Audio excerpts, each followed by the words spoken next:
a double murderer who is serving a 43-year sentence has begun identifying as female and wants to be transferred to a women's prison. Naturally, Terry McQueen was convicted of the brutal murders of Bill and Pamela Waitman, but Terry now calls himself Mackenzie and has they-them pronouns, which for some reason the Daily Telegraph chose to obediently respect today, mangling the English language in the process in an otherwise excellent report. Let's bring in Sky News contributors Teena McQueen and Prue McSween. Teena, the Minns government has come out strong against this. It's very unwoke of them, I've got to say. Acting New South Wales Premier Ryan Park told the Daily Telegraph the proposed transfer won't be happening. He said, "This individual is convicted of murdering a woman. I don't find it acceptable, and I don't think the community would find it acceptable. It won't be happening." What do you make of that?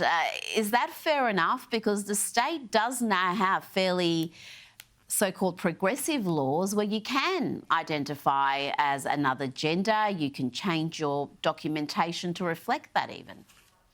I bet they're regretting those change of laws now, Rita. This is a strong statement, and you know I'm really pleased to see the Minns government is making some sensible decisions. I mean, this is madness. There's no way in hell this guy should be allowed anywhere near a female prison, the community's not going to cop it. No one's going to cop it. It's just reached a point where it's insanity, and good on the Minns government. And let's hope they stick to it, because they'll get hammered if they don't, Rita. Prue, there are around 50 inmates inside New South Wales prisons who identify as transgender, so I don't think this issue is going away anywhere.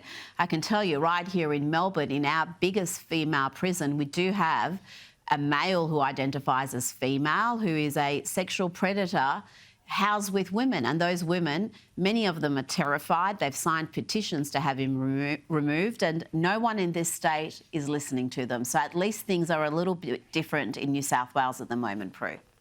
Well, yes, good on Chris Minns' government, but isn't his government, like all the Labor governments, unable to define what a woman is?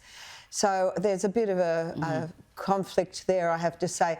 This bloke who claims to have transitioned or wants to transition is a proven liar. He murdered these people, parents of a friend of his, by suffocating them. He then lied and said that they were in a car accident. So he's a proven liar. He's calculating, and he's decided that he's going to take an opportunity to, be exposed and, threaten, I guess, women in a women's prison if he's given this nod. So let's hope that what the Minns government is saying is true and they do not accommodate him.